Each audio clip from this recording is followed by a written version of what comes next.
बुद्ध कहते हैं, आप तब तक उस मार्ग पर नहीं चल सकते जब तक आप खुद वह मार्ग नहीं बन जाते। लोग सवाल पूछते हैं, मेरा मन नहीं लग रहा, मैं क्या करूं? मैं मन को शांत करना चाहता हूं, एकांत करना चाहता हूं, मन को साधना चाहता हूं, हर तरह के फालतू विचारों से मुक्त होना चाहता हूं, पर मेरा मन कहीं लगता ही नहीं, वो हमेशा भटकता रहता है। आइए एक कहानी के जरिए से हम आपको थोड़ा सा इसे समझाने की कोशिश करते हैं। एक गुरु अपने शिष्य को ध्यान साधना सिखा रहे थे। तभी एक शिष्य बोला, हे गुरुवर, मैं कुछ समझ नहीं पा रहा, क्या मैं आपसे कुछ पूछ सकता हूँ?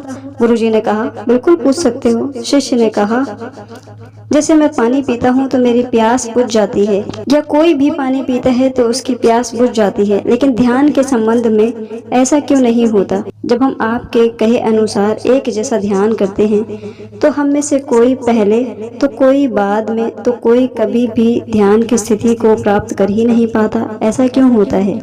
जैसे पानी से सबकी प्यास बुझ जाती है, वैसे ही ध्यान से सबके ज्ञान चक्र खुल जाने चाहिए, पर ऐसा नहीं होता। गुरुजी ने कहा, कल किसी ने भोजन पर हमें आमंत्रित किया है, कल तुम मेरे साथ चलना, मैं तुम्हारे प्रश्नों के उत्तर वहीं दूंगा।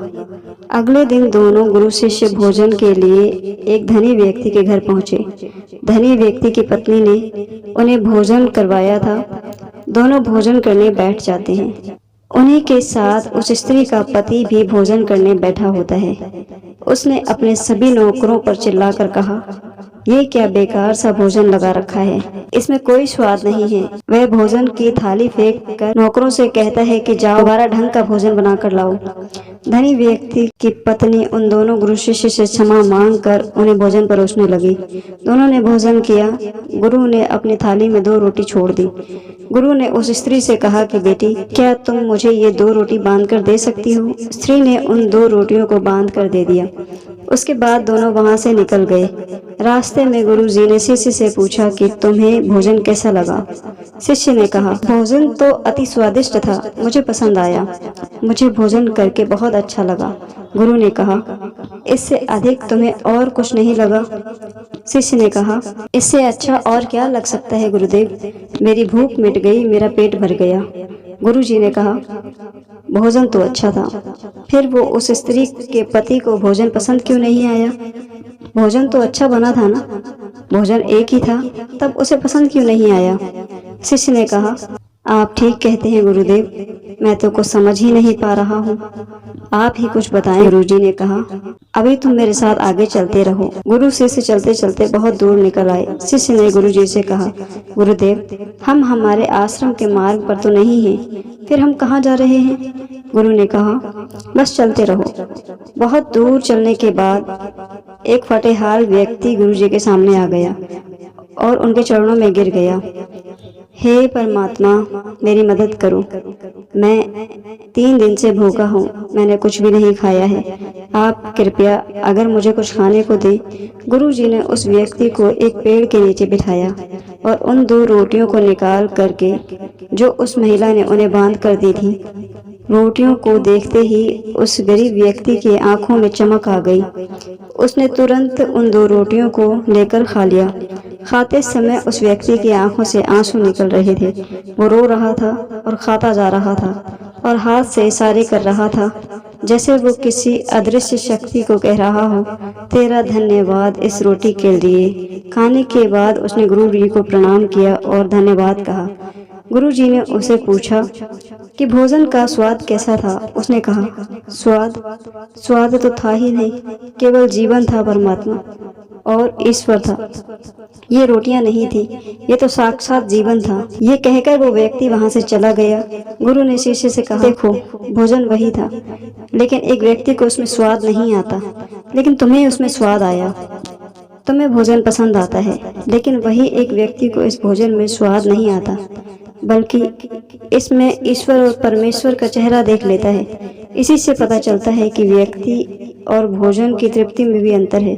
पहले व्यक्ति की इसमें कोई तृप्ति नहीं थी, तुम्हें थोड़ी तृप्ति होती है और इस व्यक्ति को अनंत तृप्ति होती है। ऐसा ही ध्यान के संबंध में होता है, जिसको जितनी ज्यादा प्यास होती है वो उतनी ही जल्दी मार्ग बना लेता है। उस शिष्य के जिज्ञासा का समाधान हो गया था। उसके प्रश्नों का उत्तर उसे मिल गया था, लेकिन प्रश्न का उत्तर अभी हमारे नहीं मिला था। प्रश्न था, मन क्यों नहीं लगता? दोस्तों, जो लग जाए वो मन नहीं है। मन का स्वभाव भी है भावना। जब हमारे पास कोई चीज़ अत्यधिक होती है तब मन उससे भागने लगता है, जैसे उस धनी व्यक्ति का जिस भोजन से भाग रहा था, जो उसके लिए आम बात थी। लेकिन जब कोई चीज़ हमारे पास सीमित मात्रा में होती है और हमें मिल भी जाती है, तब हमारा मन उससे जुड़ा भी रहता है और हम उस चीज़ की थोड़ी बहुत अहमियत भी रखते हैं। जैसे उस शिष्य का मन जो उस भोजन से थोड़ा बहुत जुड़ा हुआ था, तो उसने उस भोजन के स्वाद को भी जाना। लेकिन जब हमें कोई चीज़ चाहिए होती है अथवा हमारे पास नहीं होती, तो पहले हमारा मन उस चीज़ के लिए बहुत ललायित रहता है। वह हर हाल में उसे पा लेना चाहता है। लेकिन जब कोई चीज़ प्राणों से जुड़ी हो, जैसे कि वह 2 रोटी, और जब बात प्राणों पर आ जाए तो मन गायब हो जाता है। तब आप स्वाद नहीं देखते, भोजन का प्रकार नहीं देखते हैं, तब आपको सिर्फ भोजन चाहिए होता है। तब आप एकाग्र हो जाते हैं, जो मिले उसी में आपको आनंद आ जाता है। स्वाद हो या ना, आपके प्राण अंदर तक उसे स्वीकार कर लेते हैं। और ये तब होता है जब मन नहीं होता। हम हमारे मन को लगाने की बहुत कोशिश करते हैं। कुछ पढ़ाई में लगाने की कोशिश करते हैं तो कुछ अपने काम में लगाने की कोशिश करते हैं। लेकिन आपने देखा होगा कि मन कहीं नहीं लगता और ये लग भी नहीं सकता, क्योंकि इसका काम किसी चीज़ में लगना है ही नहीं, बल्कि इसका काम है आपको भगाना।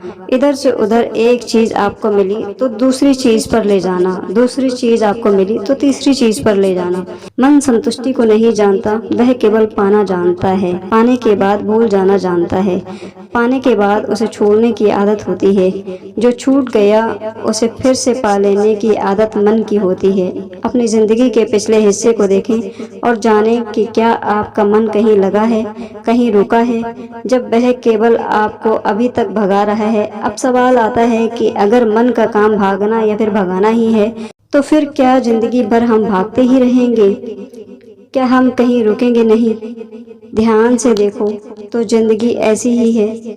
जन्म से लेकर मृत्यु तक इंसान भागता ही रहता है, कभी किसी चीज़ के पीछे, कभी किसी दूसरी चीज़ के पीछे। लेकिन फिर भी कुछ इंसान अपवाद हो जाते हैं, फिर वे रुक जाते हैं, भागना बंद कर देते हैं। तब चीज़ें उनके पीछे भागती हैं, वह किसी चीज़ के पीछे नहीं भागते। इसका सबसे बड़ा उदाहरण स्वयं गौतम बुद्ध। हम आम लोग कैसे अपने जीवन में ठहराव ला सकते हैं, कैसे हम अपने जीवन में एकाग्रता ला सकते हैं, कैसे हम अपने जीवन में अपने मन को अपने आप में नियंत्रित करके रोक सकते हैं। और इसका एक ही रास्ता है, ध्यान व्यवस्था लाता है। मन भागता है, ध्यान ठहरा बुलाता है, लालच देता है, ध्यान लालच को देखने की दृष्टि देता है। मन कहता है दूसरी चीज़ को पकड़ लो, ध्यान कहता है जो जो मिला है उसे जान लो। ध्यान एकाग्रित करता है, लेकिन ध्यान को लेकर भी हम भ्रमित रहते हैं। ध्यान का मतलब आंखें बंद कर बैठ जाने को ही समझ लेते हैं। एक छोटी बच्ची बहुत अच्छी बांसुरी बजाती है। जब वो बांसुरी बजाती है तब उसके सुर में खो जाती है, तब उसका मन गायब हो जाता है। उसके प्राण केवल उस बांसुरी की धुन में ही रम जाते हैं और यही उसका ध्यान बन जाता है। लेकिन ऐसा इसलिए होता है कि इस लड़की को उस बांसुरी में रस आता है, आनंद आता है। यही उसकी प्रकृति है, वो वही कर रही है जो वो हो सकती है। एक अध्यापक है, जब वो अपने छात्रों को पढ़ाता है तो उसमें खो जाता है। वो अपने प्राणों से उस पढ़ाने का आनंद लेता है, उसमें रुचि है। यही उसकी प्रकृति है। जब वो पढ़ा रहा होता है तब उसके मन में कोई हलचल नहीं होती। वह तब ना तो भूतकाल की बात सोचता है न भविष्य काल की, वो केवल वर्तमान के क्षण में ही रहता है और यही उसका ध्यान है। जो व्यक्ति जो है, अगर वो वही होने लगे तो उसमें सदा से ही ध्यान घटित होने लगता है, वो एकाग्र होने लगता है। लेकिन जब व्यक्ति कुछ होने की कोशिश करता है तो उसका मन हावी होने लगता है, एकाग्रता टूट जाती है और तब हम भागते रहते हैं, सब कुछ पा लेते हैं, तब भी सोचते हैं कि कुछ रह गया है।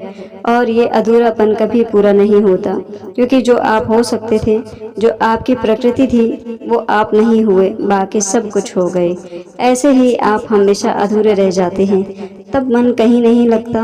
मन की प्रकृति ही लगने की नहीं है, जो लगता है वह एकाग्रता है, वह ध्यान है।